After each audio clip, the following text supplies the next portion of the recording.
안녕하세요. 처음 성도 여러분 반갑습니다. 김관우 목사입니다. 네, 눈곱 큐티 함께 하겠습니다. 다시 일어설 수 있는 힘은 하나님에게 있죠. 세상에 없습니다. 그래서 혹시나 무너진 교회는 반드시 세상의 해답을 찾는 것이 아니라 하나님에게서 나아가 해답을 찾아야 합니다. 교회가 무너졌다고 세상적인 방법을 의지했다가는 그 안에 하나님이 없는 상태가 될 것입니다. 허무하죠. 그래서 그것이 진짜 확실한 패망의 상황인 것이죠. 교회가 무너진 상황이 패망이 아니라 하나님이 떠나신 공동체가 패망한 교회인 것입니다. 그래서 우리가 항상 상황은 어떨지라도 하나님 안에 머물며 하나님이 원하시는, 하나님이 주인된 삶으로 나아가는 그런 교회가 되어야 될 거라고 믿습니다. 오늘도 그런 마음으로 함께 참 교회된 자들로 모여 살아가시길 주님의 이름으로 축원드립니다. 오늘 열왕기하 22장 1절부터 11절까지 말씀 함께 보겠습니다. 요시야에 대한 이야기가 나와요. 므낫셋이 55년 동안 이스라엘을 통치하면서 완전히 이스라엘이 악을 행한 국가가 되었어요. 요시야의 할아버지였던 므낫셋이 그랬습니다. 그 뒤에 므낫셋 아들 암몬 왕이 2년 동안 통치하면서 그의 아버지 므낫셋을 그대로 따라갔어요. 그리고 나서 이제 암몬이 자신의 신하들에게 반역을 당해서 죽고 또 그 반역한 신하들을 국민이 다 처형한 다음에 8살 된 요시야가 왕이 됩니다. 그런데 요시야의 그 평가가 귀합니다. 2절이죠. 요시야가 여호와 보시기에 정직히 행하여 그의 조상 다윗의 모든 길로 행하고 좌우로 치우치지 아니었다. 좌우로 치우치지 않은 상태로 하나님 앞에 나아간 왕이 되었습니다. 요시야가 하나님 보시기에 합당한데 그 일들 중에 가장 귀한 일은 좌우로 치우치지 않은 왕이었다라고 얘기를 하는 것이죠. 이 고백은 너무 중요한 것은 이렇게 왕이 치우치지 않게 되면 그 백성들도 마찬가지 하나님 앞에서 온전히 한 길로 갈 수 있는 상태가 됩니다.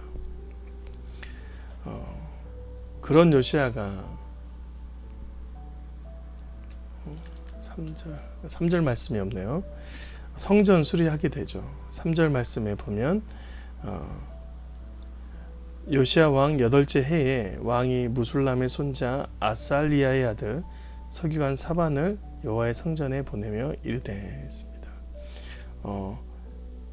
요시야 왕이 8째 해에 서기관 사반을 여호와의 성전으로 보낸 다음에 그 성전을 수리하게 이제 만드는 거예요. 8세에 시작한 왕권이 이제 8년이 지난 해가 되니까 16세잖아요. 그때 성전 수리의 명령을 시킨 거예요. 여러분 16세라면 우리가 이제 생각할 때 중2, 3학년 그런 어린 나이에 그가 보기에 성전이 관리되지 않고 무너져 있는 상태를 굉장히 마음 아파했다는 거예요. 그러니까 자신의 그 왕권을 활용해서 성전 수리를 했다는 것입니다.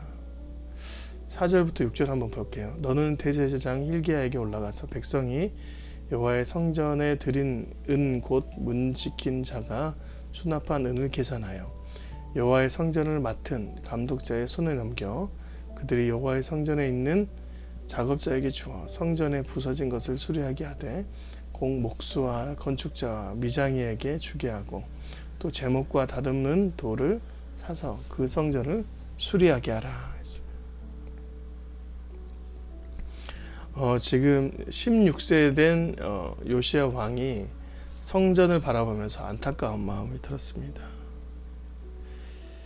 그러니까 지금 이제 자기 할아버지 므낫셋 또 자기 아버지 암몬 왕이 수많은 우상을 숭배하면서 나아갔던 그 모습을 한탄해 한 것이죠. 어린 나이에 신앙을, 여호와 하나님을 바라보는 그런 신앙을 키워갔던 그 왕에게 성전을 보니까 안타까움이 생긴 겁니다.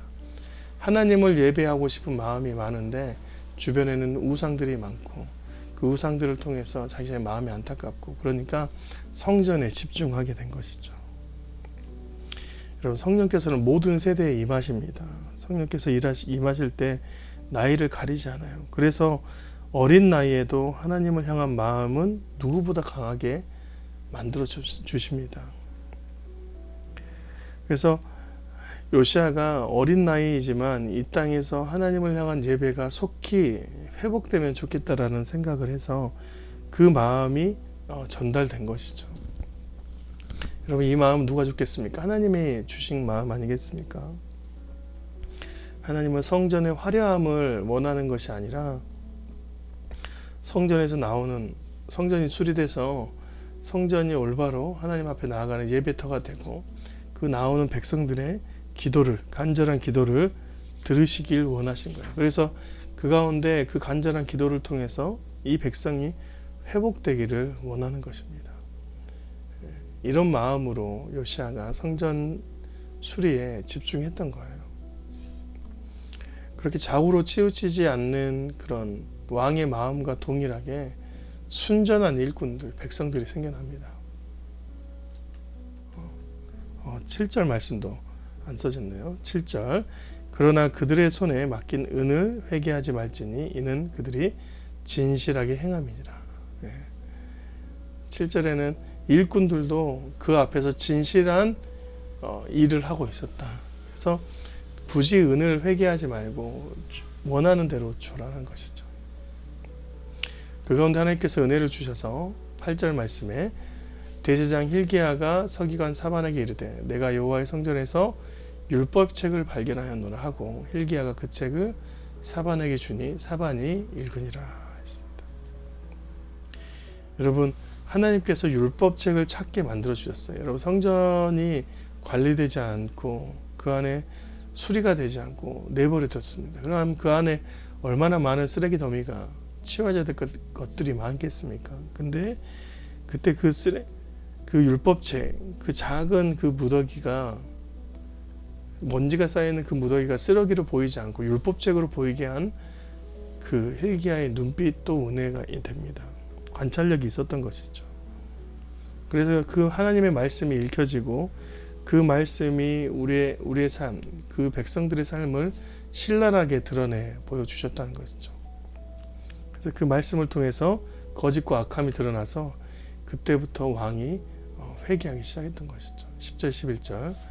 또 서기관 사반이 왕에게 말하여 이르되 제사장 hil기야가 내게 책을 주더이다 하고 사반이 왕 앞에서 읽음에 왕이 율법책의 말을 듣자 곧 그의 옷을 찢으니라.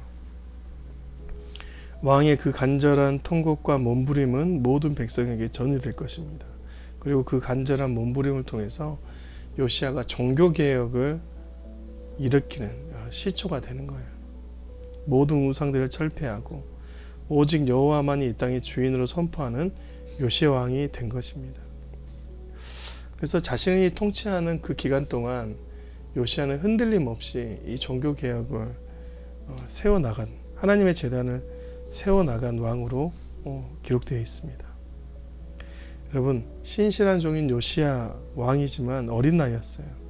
그러나 그 마음에 성령께서 깨우쳐 주시니까 하나님의 말씀이 다시 읽혀지고 그 가운데 하나님의 나라, 하나님의 교회를 세우는데 합당한 왕이 되어진 것이죠. 이게 나이, 조건, 상황이 중요한 게 아니라 하나님을 향한 마음이 시작되어서 그 마음이 흔들리지 않으니까 하나님 앞에 온전한 예배자의 모습이 되었던 것입니다. 오늘도 저와 여러분에게 이런 하나님의 축복이 임하시길 바랍니다. 좌우로 치우치지 않는 신앙, 주님을 바라보며 무너졌던 모든 세대가 회복되는 신앙들이 일어나기를 주님의 이름으로 축원드립니다. 고맙습니다. 안녕히 계세요.